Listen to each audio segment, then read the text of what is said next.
안녕하세요. 저는 춘천 한마음께서 온 문성주입니다. 이렇게 귀한 자리에 불러주신 목사님과 성도분들께 감사드립니다.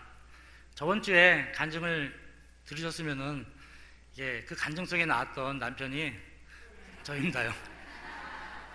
이렇게 저는 정말 교회를 다닐래야, 예수님을 믿을래야 절대 믿을 수가 없던 사람이었습니다. 하지만 하나님의 은혜로 부활하신 예수님을 주인으로 믿고 20년간 저를 잡아온 마약과 중독에서 빠져나와 지금은 부활의 증인으로 복음을 전하며 기쁘게 살고 있습니다. 저는 중학교를 졸업하고 어린 나이에 조직에 들어갔습니다. 남들은 그 나이면 고등학교를 가고 대학을 갈 준비를 하는데 저는 운동을 해서 공부랑은 아예 담을 싸고 살았습니다. 이런 제가 세상에 나가보니 할 일도 없고 오라는 데도 없더라고요. 그리고 함께한 친구들 모두 밤의 세계로 빠졌더라고요. 그래서 친구 따라 강남 가듯이 조직에 들어가게 되었습니다. 선배들이 후배를 키우는 연예기획 사무실에서 제 개인 생활은 없고 또래 친구들과 합석을 하면서 지냈고, 그때 당시 제가 있던 지역에 한 업소가 몇백 개가 있었는데 영업시간이 12시였거든요. 그러니까 손님들이 술을 마시고 이 시간을 이용해 술값을 안 내고 이렇게 진상을 피우더라고요. 그러면 저희에게 호출이 오면 저희가 가서 술값도 받아주고 진상도 해결하는 것이 저희의 하루 일과였습니다. 또 저희는 선배들이 시키는 건 무조건 해야 했습니다. 잡아오라면 잡아오고, 협박하라면 협박하고, 싸우라 하면 칼을 들고 싸웠습니다. 한 번은 싸움을 크게 해서 신문에도 나고 수배가 되어서 도망도 다니고 칼에 찔려 죽을 고비를 넘기고 나였습니다. 이렇게 살다 보니 마약이라는 것을 너무 자연스럽게 접하게 되었어요. 처음 제가 한 마약은 대마초란 마약인데 저는 이것으로 만족하지 않고 저를 더 만족시켜줄 수 있는 강한 마약을 찾았고, 그렇게 찾은 것이 필로폰이란 마약입니다. 처음 이 마약을 했는데 정말 세상에서 이것보다 좋은 게 없더라고요. 이것만 있으면은 내가 이 세상을 살아갈 수 있다는 생각까지 들었습니다. 심지어 내 가정보다 이 마약이 좋았고 하나밖에 없는 딸보다 소중하더라고요. 저도 결혼을 해서 한 1년 정도 가정을 가졌었는데 이 가정은 이 마약을 하는데 걸림돌이 된다는 생각이 들어 이혼을 하고 하루하루 마약과 경마를 하며 지냈습니다. 이렇게 지내다 보니 고가인 마약을 사야 하고 경마를 해야 하니 저에게도 돈이 필요하더라고요. 그때 당시 제가 할 수 있는 것은 술집이나 사채, 도박판이었습니다. 저는 하우스라는 도박판을 운영하면서 정말 많은 돈을 벌었지만 제가 돈을 벌려는 목적이 그 돈으로 잘 먹고 잘 사는 것이 아니고 마약과 경마를 하기 돈을 벌었기 때문에 버는 돈은 모조리 마약과 경마를 하며 하루하루 살았습니다. 이런 생활이 반복되다 보니 마약량은 늘어나고 경마의 액수가 커지니 돈이 더 필요하더라고요. 그래서 그때 유행처럼 번지던 홀덤바와 사람들이 모이지 않아도 도박을 할 수 있는 PC도박, 총판과 본사에 돈을 내며 많은 돈을 벌었지만 오히려 돈을 많이 벌면 벌수록 마약의 향으로 몸은 더 망가지고 경마로 인해 빚까지 지게 되었습니다. 처음 마약을 할 땐 조그맣게 되는데 하면 할수록 이 마약의 향은 늘어나고, 마약의 향이 늘어나면 날수록 사람들하고 관계는 끊어지고 혼자만의 고립된 생활로 빠져들어갑니다. 이런 생활이 반복되다 보면 환상이 들리고 환상을 보고 환청이 들리는데 이때 가장 무서운 것이 한 번 들어오는 생각은 반드시 행동으로 해야 된다는 것입니다. 이 생각이 어떠한 생각이든지 상관없이 행동으로 하지 않으면 제 자신이 괴로워서 견디지 못하거든요. 운전을 하다가 누가 쫓아온다는 생각이 들어오면 하루 종일 운전을 하면서 도망다니고, 자살한다는 생각이 들어오면 죽는 것이 현실입니다. 한번 들어오는 생각으로 끔찍한 일이 벌어지게 됩니다. 제가 춘천에 내려와서 전화를 2통화 받은 적이 있어요. 그러니까 그쪽 세계에선 이름도 있고 꽤 자리를 잡은 선배들인데 마약으로 인해 자살했다는 전화였습니다. 저 또한 일주일은 아무것도 안 먹고 마약만 했고, 도박 또한 재미삼아 한 것이 가진 것을 다 날리고 오히려 빚까지 지게 되었습니다. 정말 마약과 도박의 늪은 깊고 깊더라고요. 사람의 의지로는 절대 빠져나올 수가 없고 그 세계에서 헤어나올 수가 없었습니다. 한 번은 마약 관련 사건으로 고문을 받은 적이 있는데 평상시에도 경찰서를 많이 왔다 갔다 했지만 지금 생각해도 두 번 다시 가고 싶지 않은 공포가 임하는 곳인데 이러한 공포를 경험했으면 마약을 끊어야 하는데 도저히 끊을 수가 없었고 또 한 번은 제 스스로 너무 몸이 아프고 움직이지 못할 상황까지 가서 앰뷸런스를 불러 병원에 입원한 적이 있습니다. 사람이 얼마나 힘들고 괴로우면 스스로 병원에 입원하겠어요. 병원에 입원할 땐 내가 다시는 이 마약을 안 하겠다는 생각으로 입원을 하는데 한 일주일 정도 있다 몸이 괜찮아져 퇴원을 했는데 아무도 없는 곳에서 다시 마약을 하는 저의 모습을 보고 정말 이것은 사람의 힘으로는 끊을 수 없는 것이구나. 내가 이것을 끊을 수 없다 그러면 조금씩 줄여가면서 해야겠다고 그때 마음을 먹었습니다.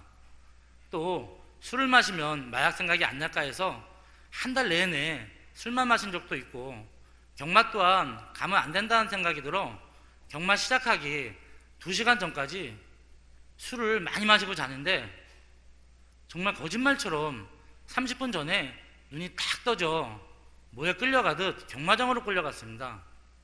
이렇게 하루하루 중독의 삶으로 힘들게 살아가고 있었지만 저는 다른 세상을 살아본 적도 없고 다른 사람을 만나본 적이 없기에 지금 내가 사는 세상이 전부인 줄 알고 하루하루 살아가고 있는데 한 통화 전화가 왔습니다.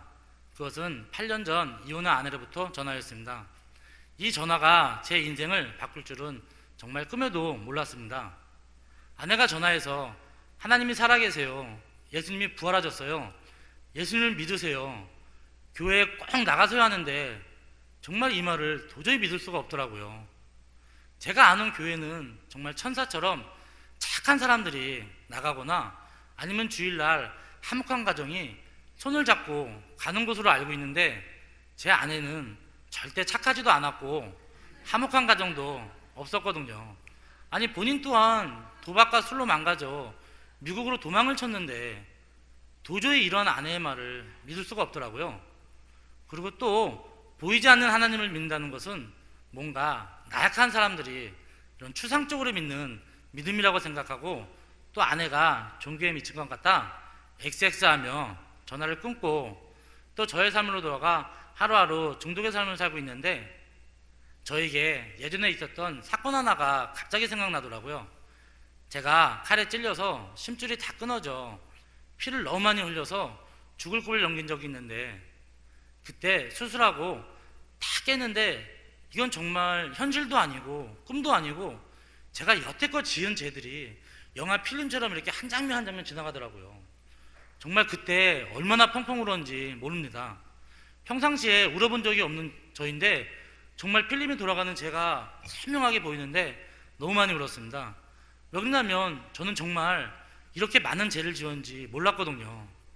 그때 당시에는 제가 죄인 줄도 모르고 한 행동들이 당하는 사람들은 죽을 수도 있다는 생각이 들더라고요.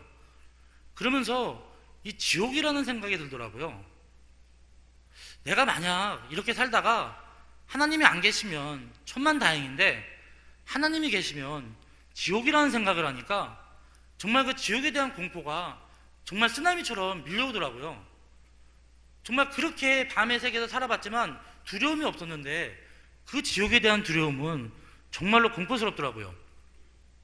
그래서 아내가 전화한 것이 생각이 나서 아내한테 전화해서 춘천에 좀 내려가도 되냐 그랬더니 아내가 너무 다정하게 내려오세요 그러더라고요. 왜냐면 저는 전화하면 아내가 뭐 좀 이렇게 안 좋은 소리를 할 줄 알았거든요. 저한테도 교회 나가라 그럴 때 제가 XX 하면 전화를 끊었기에 이제 아내도 그렇게 할 줄 알았는데 아내가 너무 다정하게 내려오세요 그러더라고요. 그래서 춘천에 내려가게 되었습니다. 남들은 교회를 가면 주일날 아침에 가는데 저는 밤낮이 바뀌어 살다 보니까 처음 간 예배가 새벽 예배입니다.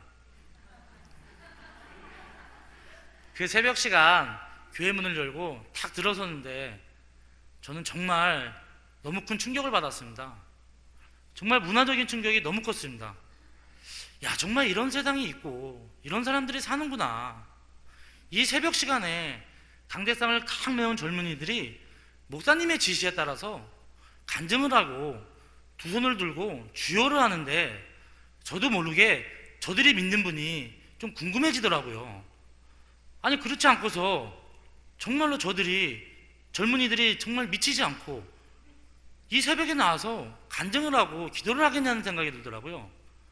왜 그러냐면 저희 같으면 그 시간에 술에 취해 마약에 취해 정말 방탕한 삶을 살아갈 시간이기에 도저히 저 젊은이들이 이해가 안 되고 또 저들이 믿는 분이 궁금해지더라고요. 또 아내가 좀 이상한 교회에 빠진 게 아닌가 싶어 춘천과 서울을 한 3개월가량 왔다 갔다 했습니다. 3일은 춘천에서 천사 같은 사람들하고 XX 이렇게 지내다가 또 3일은 서울에서 악마 같은 사람들하고 예유하다 지내다가 서울에서 악마 같은 사람들하고 이렇게 XX 지내다 보니까 정말 일주일을 천국과 지옥을 왔다 갔다 하는 것 같더라고요. 정말 머리가 혼미해질 정도더라고요. 그래서 이렇게 살면 안 되겠다는 생각이 들어 춘천에 내려가기로 마음먹었습니다. 막상 춘천에 내려가기로 결정하니 저에게 돈이란 게 필요하더라고요. 춘천에 가면 집도 있어야 되고 내 딸과 맛있는 것도 먹어야 되고 교회에 나가면 헌금을 내야 하니 돈이 필요해서 사무실을 정리하고 수금을 하는데 평상시에 그렇게 돈을 잘 주던 사람들도 돈을 안 주고 사무실 정리도 안 되더라고요. 이렇게 하다가 춘천에 내려가지 못한다는 마음이 들었습니다. 하지만 그때 당시 돈이라는 것은 저한테 정말 절대적이었거든요. 그래서 그 수금과 사무실이 정리될 때까지 계속해서 춘천과 서울을 왔다 갔다 하는데 하나님께서 새벽에 저에게 첫 말씀 하나를 주셨습니다. 히브리서 13장 5절에 돈을 사랑치 말고 있는 바에 족할지 알라. 내가 너를 버리지 아니하고 떠나지 아니한다 하시는데 지금까지 내 생각과 하나님의 생각은 정반대였더라고요. 나는 내가 무엇을 갖고 하나님한테 나간다는 생각했는데 하나님께서는 네가 마음 중심으로 나와라. 네가 중심으로 나오면 내가 너를 버리지 아니하고 떠나지 아니한다 하시는데 정말 이런 하나님이면 믿을 수 있겠다 싶더라고요. 젊어서 우리밖에 없었던 저는 정말 이런 하나님은 믿을 수 있겠다 싶어 하나님이 살아계신지도 모르는 상태에서 이 말씀이 믿어져 바로 그 다음날 춘천에 내려가게 되었습니다. 춘천에 내려오는데 하나님께서는 저에게 이런 마음을 주셨습니다. 제가 지금까지 벌었던 돈은 정당하지 않다는 마음을 주셨습니다. 그래서 돈 받을 사람들한테 문자를 했거든요. 돈을 안 받을 테니 잘 살아. 아니 이렇게 문자를 했는데 돌아오는 답은 장난하지 마, 농담하지 마 그러는 거예요. 정말 어이가 없더라고요. 하지만 이 문자 또한 너무 당연한 문자더라고요. 왜 그러냐면 제가 그 돈을 받을 때는 정말 수단과 방법을 가리지 않고 수금을 했었거든요.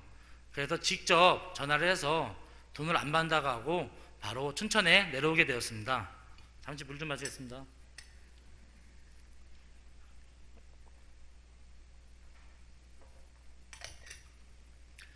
그렇게 춘천에 내려왔는데 좀 답답하더라고요. 교회 나갔는데 말씀도 모르고 기도할 줄도 모르고 목사님께서는 계속해서 부활을 말씀하시는데 전혀 알아듣지 못하겠더라고요. 그런데 정말 이상하리만큼 저한테 들리는 단어 하나가 있었습니다. 회개. 이 회개라는 단어는 머리가 아니고 제 마음으로 들리더라고요. 그러면서 순간 제가 지었던 죄들이 싹 지나가면서 제가 어떤 마음이 들었냐면요. 회개를 먼저 해야 되는구나. 이 회개를 먼저 해야지 정확하게 하나님을 만날 수 있구나. 정말 그날부터 새벽 2시간씩 정말 이 필름이 돌아갔던 죄를 하나하나 생각하며 정말 있는지 없는지 정말 눈물 콧물 짜내면서 새벽에 2시간씩 기도를 했습니다. 그리고 교회 문을 탁 나섰는데 사람이 뭔가 내가 잘못을 인정하고 반성을 했으면 이 마음이 상쾌해야 되는데 정말 이 마음이 뭔가 2% 부족한 그런 찝찝함이 남아있더라고요. 화장실 갔다가 그냥 나온 기분이랄까? 이렇게 마음은 답답했지만 저는 어떻게 할 방법을 몰랐으니까 계속해서 회개밖에 할 수 없었습니다. 왜 그러냐면 저한테 춘천에 내려간 이유는 하나님을 만나는 것이 가장 급했기에 회개하면은 하나님을 만나준다는 그 마음이 강했기에 계속해서 회개밖에 할 수가 없었습니다. 정말로 없는 죄도 만들어서 회개를 하고픈 저의 마음을 봤습니다. 그 정도로 하나님 만나는 게 급했으니까. 그래갖고 또 계속해서 새벽에 2시간씩 정말 하나님한테 이 회개 기도를 드리는데 하나님께서 두 번째 말씀을 주셨습니다. 찾으라, 구하라, 두드리라. 이 말씀을 딱 주시는데 제가 어떠한 생각을 했냐면요, 내가 아직 이 찾지 못한 죄가 있구나, 이 죄를 아직 구하지 못했구나, 이런 마음이 들어서 또 그 죄를 찾으려고 정말 또 있는지 없는지 찾아가면서 계속해서 회개를 했습니다. 이렇게 찾고자 하는 갈급함이 있는 저에게 하나님께서는 한 형제의 입을 통해 문을 열어주셨습니다. 요한복음 16장 9절에 죄의 대로함은 저희가 나를 믿지 아니하며, 이 말씀을 탁 듣는데, 아니 죄가 예수님을 믿지 않는 거라고? 나는 지금까지 내가 회개한 죄는 마약하고 도박한 사람과 사람들한테 지은 죄를 해결했는데 갑자기 죄가 예수님을 믿지 않는 게 죄라 그러니까, 아니 그럼 결국 이 죄를 회개하는 것인데 정말 이해가 되지 않더라고요. 정말 마음이 더 답답해지더라고요. 이러한 가운데 하나님한테 기도하며 의뢰하는 가운데 하나님께서는 이 땅의 관점에서 죄를 보는 것이 아닌 하늘에서 이 땅의 사람으로 오신 성자 하나님이신 예수님을 보게 하셨습니다. 이 예수님을 믿지 않는 것이 죄라는 것을 성령께서 비춰주시는 순간 제가 그동안 들었던 부활의 말씀들이 하나하나 생각나며 내 죄 때문에 죽으신 이 예수님이 누구신지, 또 내 죄 때문에 이 십자가에 흘리신 피가 누구의 피인지, 이것이 부활로 선명해지면서 답답했던 마음이 펑 뚫렸습니다. 내 죄 때문에 십자가에 죽으신 분은 하나님이셨습니다. 또 내 죄 때문에 그 십자가에 흘리신 피는 하나님의 피였습니다. 내 죄 때문에 내가 죽어야 될 자리에 성자 하나님이 대신 죽으신 겁니다. 그리고 3일 만에 부활하셔 나의 주인이 되셨는데도 나는 여전히 내가 주인 되어 이 예수님을 주인으로 믿지 않고 이 사는 죄는 정말 지옥을 가도 너무 마땅하더라고요. 정말 마귀 중심보다 더 악랄한 중심이었습니다. 내가 하나님께 회개할 근원적인 죄는 예수님을 믿지 않는 죄였습니다. 그리고 믿음 또한 정확히 부활이라는 증거를 통해서만 믿을 수 있더라고요. 사도행전 17장 31절에 이는 정하신 사람으로 하여금 천하를 공의로 심판할 날을 작정하시고 이에 저를 죽은 자 가운데서 다시 살리신 것으로 모든 사람에게 믿을 만한 증거를 주셨습니다. 정말 내 느낌과 감정, 이런 체험이나 은사로는 절대로 이 땅에 사람으로 오신 이 예수님을 하나님으로 믿을 수 있는 증거는 절대 될 수 없더라고요. 오직 이 땅에 사람으로 오신 이 예수님을 구약에 예언된 메시아, 이 하나님으로 믿을 수 있는 건 부활이라는 증거를 통해서만 믿을 수 있는 거였습니다. 내 신념이나 노력으로 믿어지는 것이 아니더라고요. 믿을 수밖에 없는 이 역사적인 사실과 부활이라는 증거를 통해서 정확히 믿을 수 있었습니다. 이렇게 부활의 반석 위에 믿음이 정확히 세워지니 내가 하나님께 회개할 죄가 선명해지고, 또 성령께서 오시면 책망하시고 회개케 하시는 죄는 요한복음 16장 9절에 예수님을 믿지 않는 죄였습니다. 또 로마서 10장 9절을 보니 내가 만일 내 입으로 예수를 주로 시인하고 또 하나님께서 죽은 자 가운데서 다시 살리신 것을 내 마음에 믿으면 구원을 얻으리라. 마음에 믿으면 구원을 얻는다고 나와 있는데 이게 다가 아니더라고요. 위에 정확히 주라는 단어가 있더라고요. 정말 마음의 주인으로 믿는 것이구나. 이분을 마음의 주인으로 믿어야 구원을 받는 것이었습니다. 정말 이 말씀들이 하늘에 연결되면서 이 땅에서 정말 하늘로 갈 수 있는 길이 고속도로처럼 쫙 보이더라고요. 정말 하나님의 방법은 너무 단순하고 확실했습니다. 모든 사람이 믿을 수 있는 증거, 이 부활을 통해서 요한복음 10장 9절에 죄를 회개하고 로마서 10장 9절에 이분을 내 마음의 주인으로 믿는 것이었습니다. 우리가 정확히 이 말씀들을 통해서 제가 깨달은 것은 이 믿음은 내 입으로, 내 행동으로 이렇게 믿는다고 하는 것이 아니고 실제로 내 마음에 내 주인으로 내 안에 들어오시는 영접이더라고요. 이렇게 또 부활이 선명해지니 내가 지금까지 지은 죄들, 정말 마약하고 도박하고 이 사람과 사람들한테 지은 죄들이 결국 이 예수님을 주인으로 믿지 않고 내가 주인 되어서 지었더라고요. 누가 저한테 정말 복음을 전하고 제가 예수님만 주인으로 믿었다면 이 어둠에서 이런 죄를 지며 살지 않아도 될 수 있었습니다. 정말 사람과 사람 사이의 죄가 아무리 크다 해도 내 죄 때문에 죽으신 이 예수님을 믿지 않는 죄보단 절대 클 수가 없었습니다. 마가복음 1장에 보니 회개하고 복음을 믿어라. 그리고 누가복음 24장을 보니까 제사함을 얻는 회개. 우리가 복음을 믿을 때도 제사함을 얻을 때도 정확히 이 예수님을 믿지 않는 죄를 회개할 때 복음을 믿을 수가 있고 제사함을 얻는 거였습니다.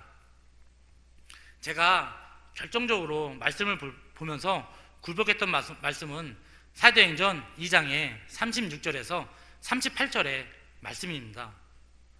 그 십자가에서 죽음이 두려워 정말 벌벌 떨던 그 겁쟁이 베드로가 부활하신 예수님을 만나고 성령 충만받아서 선포한 말씀이 사도행전 2장의 36절에서 38절의 말씀이더라고요.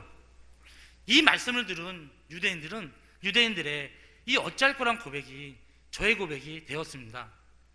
36절에서 38절 말씀이 그런즉 이스라엘 집은 정녕 알지니 너희가 십자가에 못 박은 이 예수를 하나님께서 주와 그리스도가 되게 하셨느니라 하니라.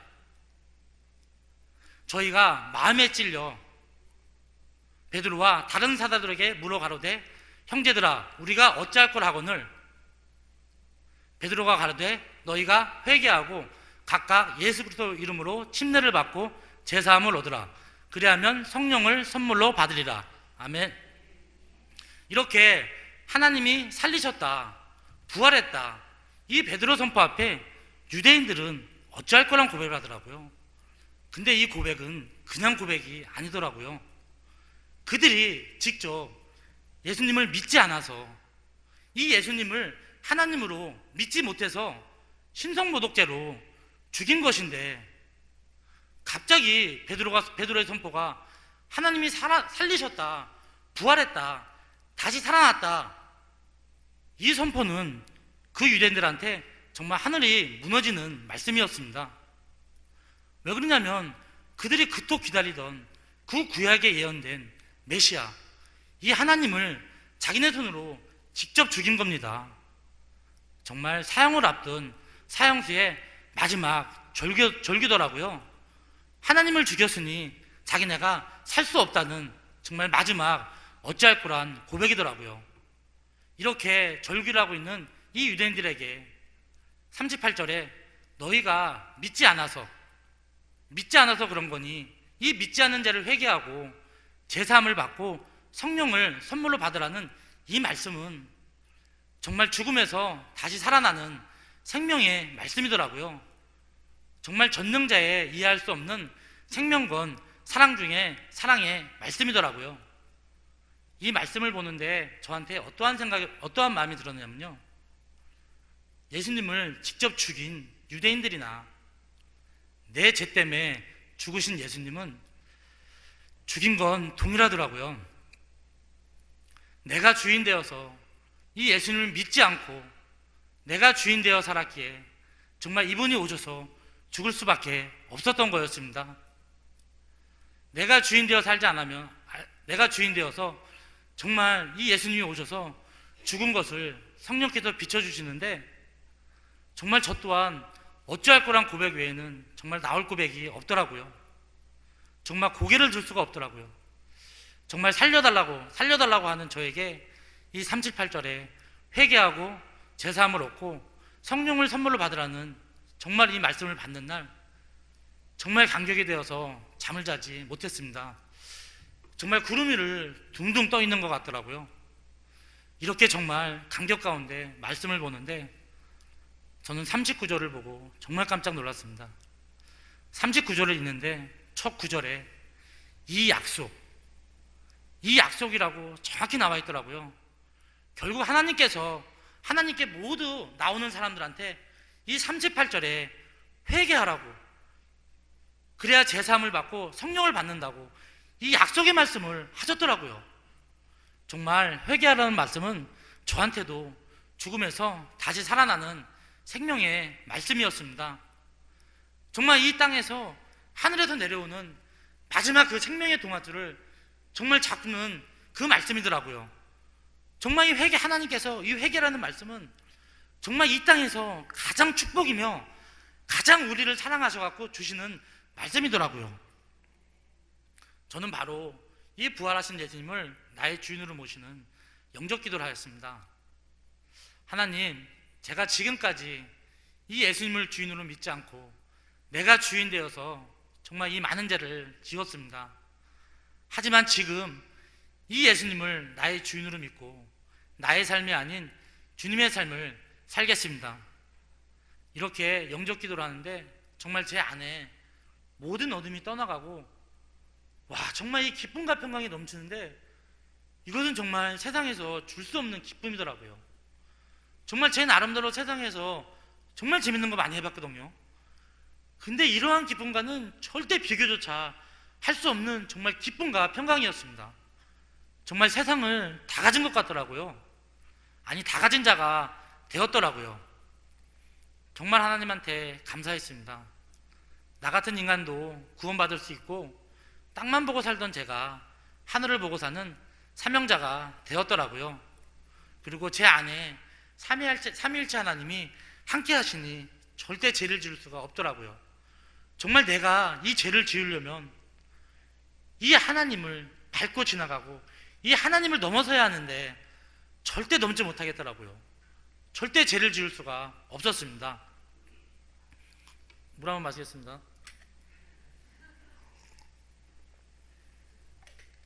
그리고 저한테는 정말 놀라운 변화가 있었습니다.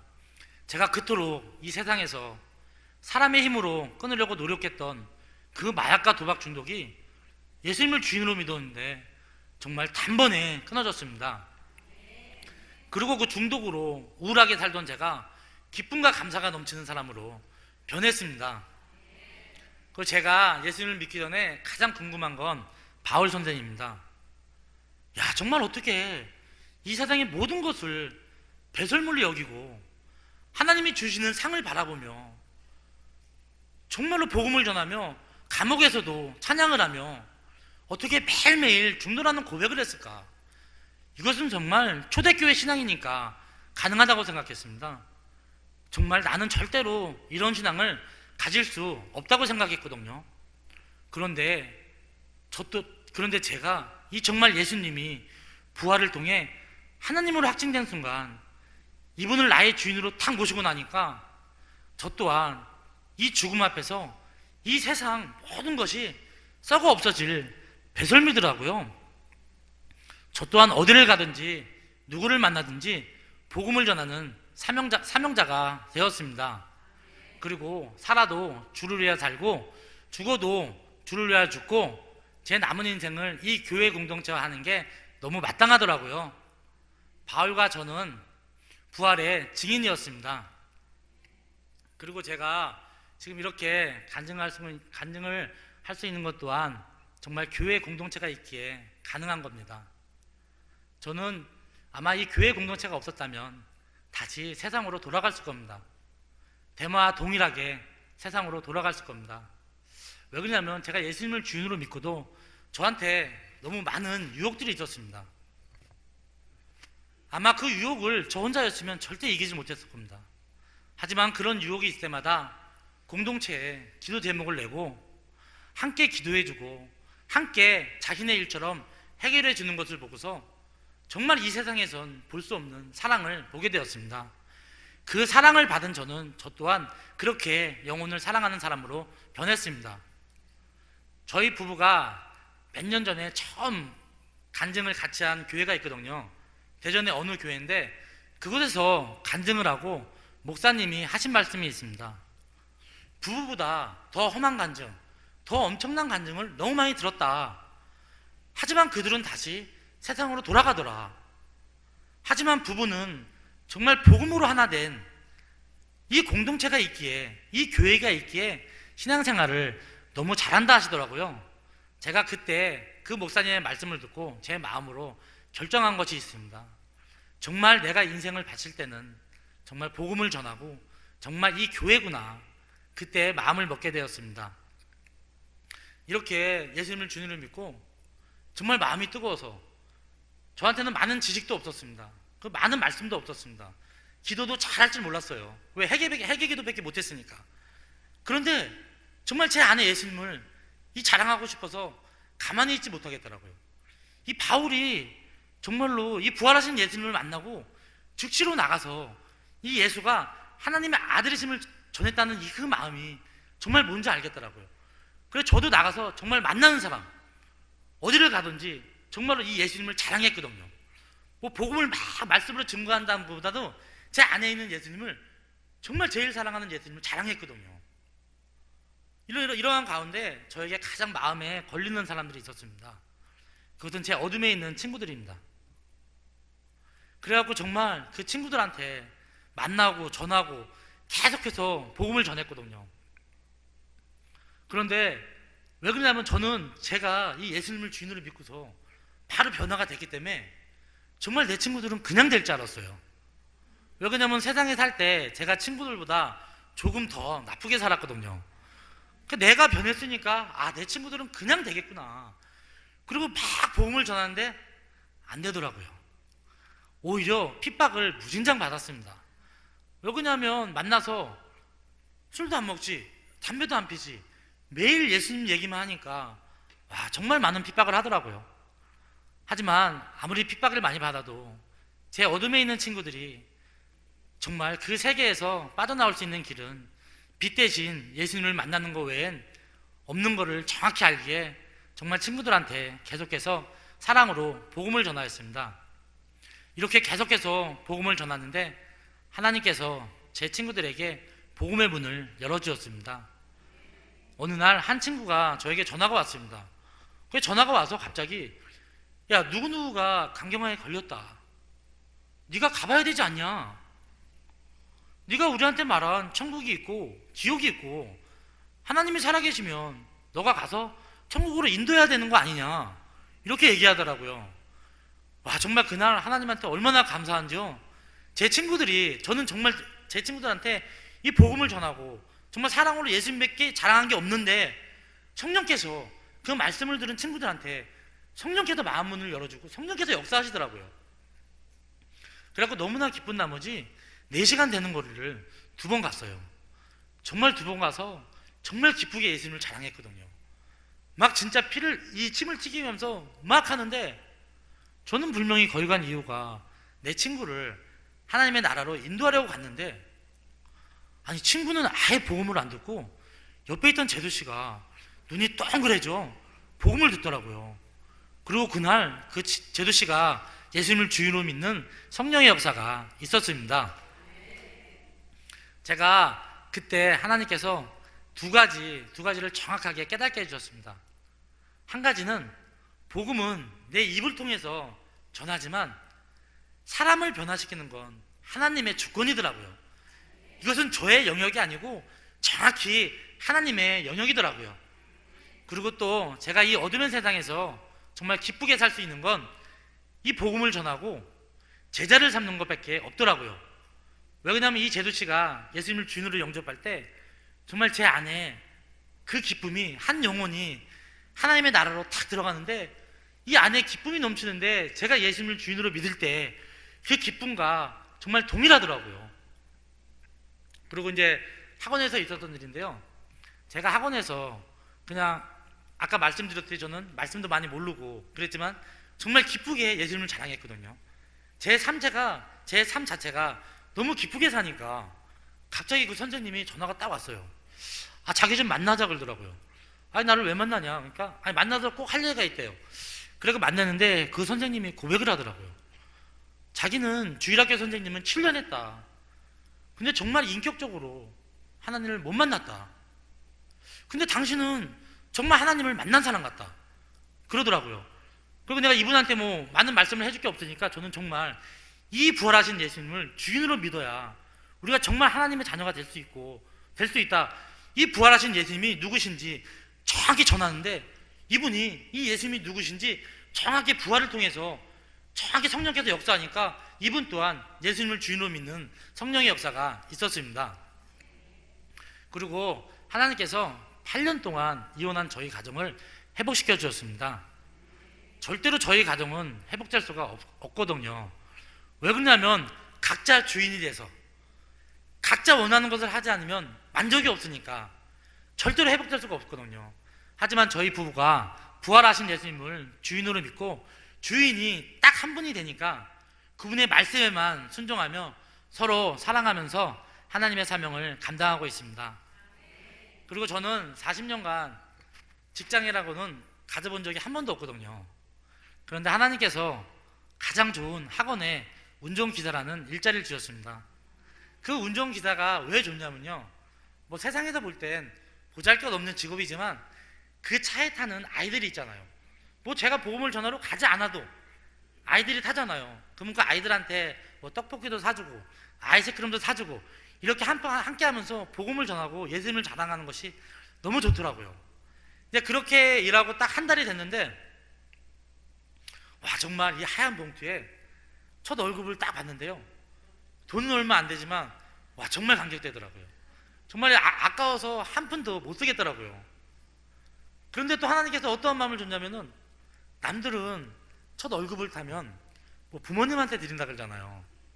그래서 저는 내가 그럼 첫 월급을 탔으니까 나의 진짜 아버지인 하나님 아버지께 드려야 되는 마음이 들어서 하나님 아버지께 감사히 드렸습니다.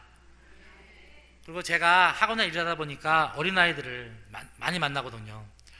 제가 그 어렸을 때 정말 복음을 듣지 못하고 예수님을 주인 못해서, 주인으로 믿지 않아서 정말 그 어둠에서 살았기에 이 아이들한테 복음을 전하지 않을 수가 없더라고요.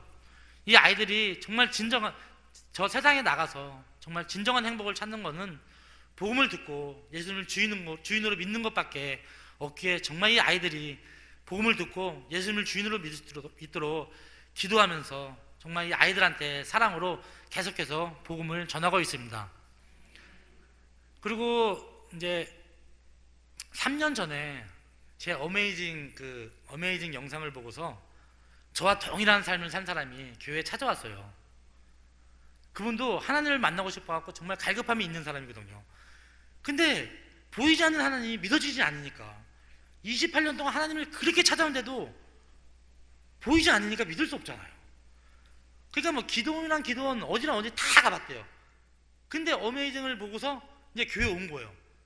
저 사람들을 보니까 뭐가 있겠다. 그래갖고 와갖고 이분도 동일하게 정말 예수님이 이 부활하심을 통해서 하나님이 살아계신 거를 정확히 확증한 다음에 한 3년 됐는데 지금 함께 작은 예배, 구역 예배를 보면서 정말 복음을 전하면서 지금까지 그 증거를 붙잡고 함께 정말 주를 위해 달려가고 있습니다.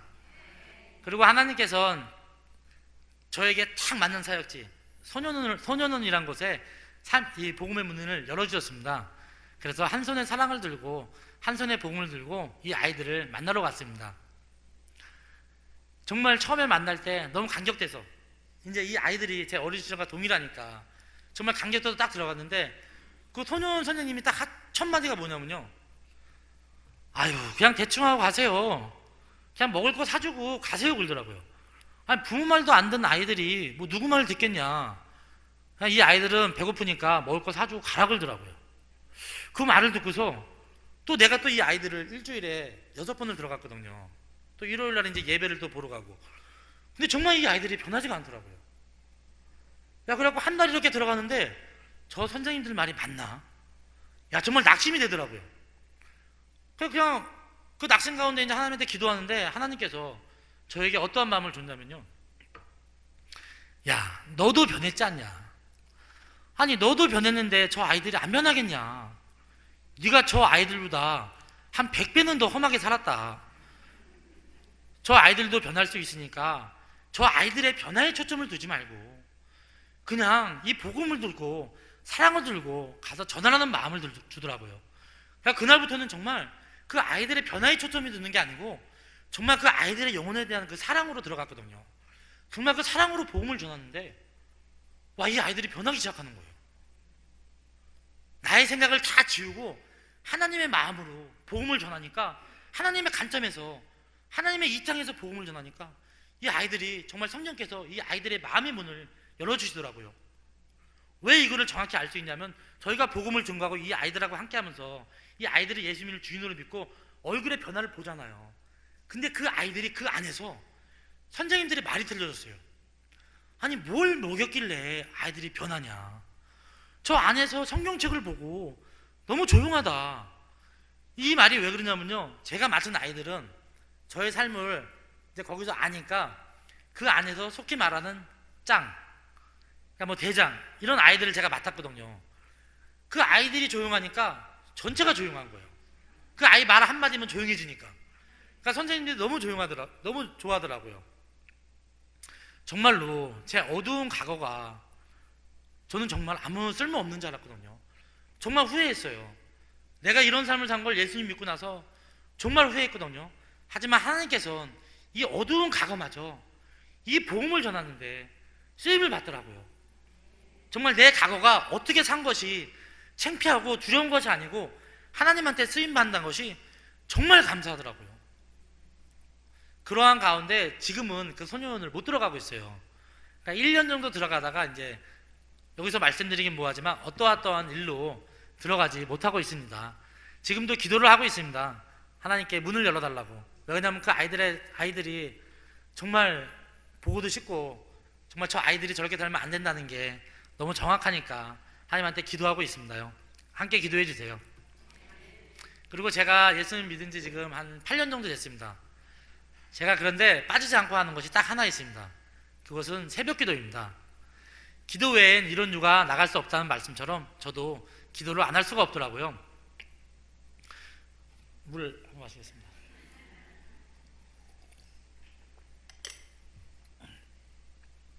예수를 믿고 기도를 하는데 처음에는 저를 위한 기도만 했습니다. 내 가정, 뭐 내 아내, 내 아이 좀 더 뭐 행복하게 살 수 있게끔 나를 위해서 기도만 했거든요. 근데 어느 날, 야, 내가 정말 지금 하는 기도가 맞는 기도일까? 하나님이 원하시는 기도가 어떤 기도일까? 내가 지금 잘 하고 있나? 이런 마음이 들더라고요. 그렇게 해서 정말 하나님한테 또 기도하고 하나님이 원하시는 기도가 뭡니까? 이렇게 의뢰하는데 하나님께서 어떠한 마음을 줬냐면요,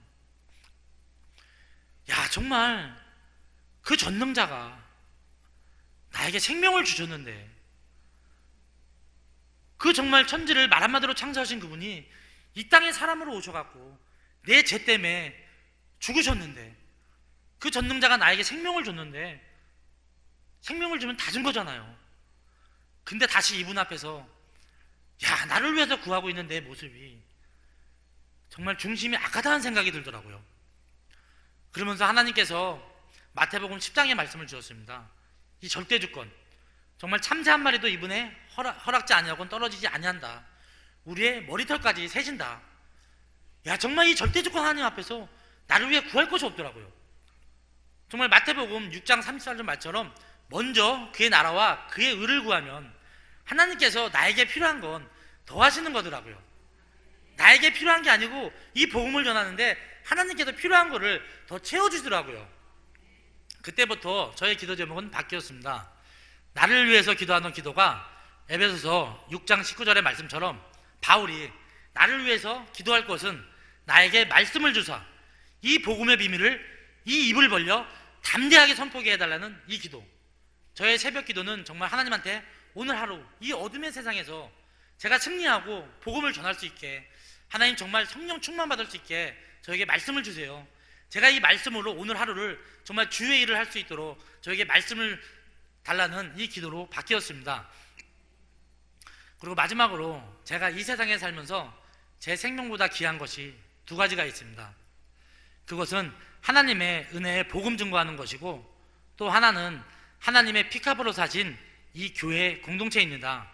정말 제 육체가 있을 동안 제 남은 인생 정말 복음을 전하며 이 교회 공동체에 제 모든 걸 드리며 기쁘게 달려가겠습니다. 감사합니다.